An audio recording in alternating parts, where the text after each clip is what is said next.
often counsel your members to be dignified in their response to the president, take the high ground. Did you step on that message by tearing up the State of the Union? No, I did not. I tore up a manifesto of mistruths.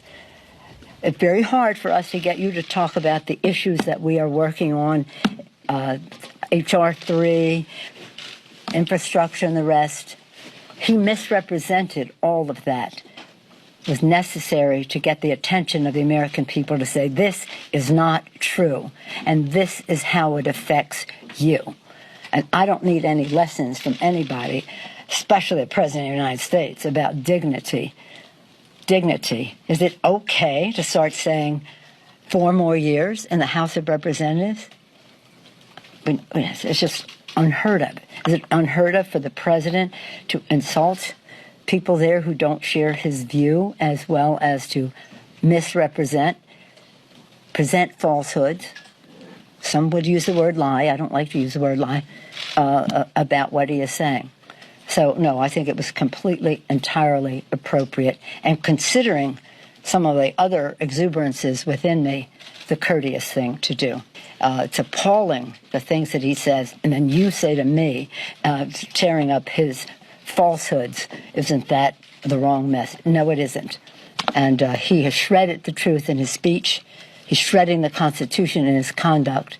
I shredded his State of His Mind address. That Trump has found a foe he cannot manage to beat in Nancy Pelosi is on display on an almost daily basis at this point. Here, the Speaker of the House responds to her show-stealing moment during Trump's State of the Union, where, after what amounted to a stream of consciousness diatribe rife with lies and fear-mongering, Pelosi tore her copy of the speech in half. And God bless America. Thank you very much.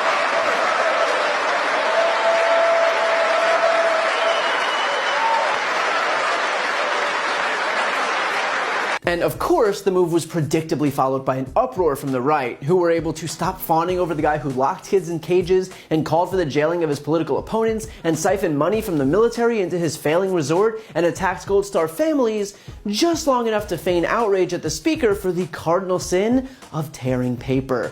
It's been a couple of days now, but I do hope those Republicans were able to recover, since I'm sure that they've never seen such a breach in decorum, and especially not in the Trump era, where this president is known for, above all else, dignity.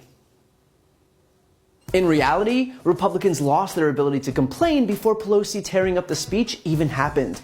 Trump started the event by snubbing Pelosi when she extended her hand to shake his.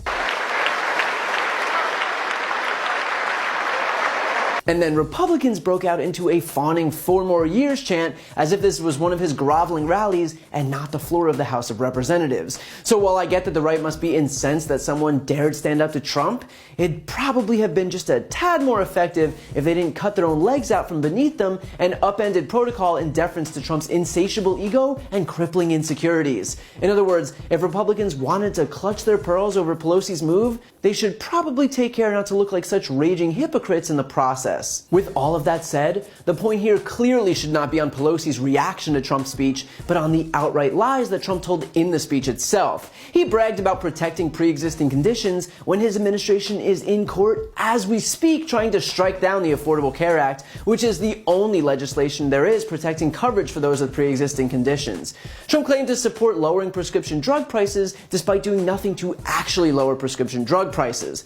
In fact, there already is a bill to lower drug costs called H.R. 3, or the Elijah E. Cummings Lower Prescription Drug Costs Now Act of 2019, that Democrats passed out of the House, and yet Republicans still refuse to take up in the Senate.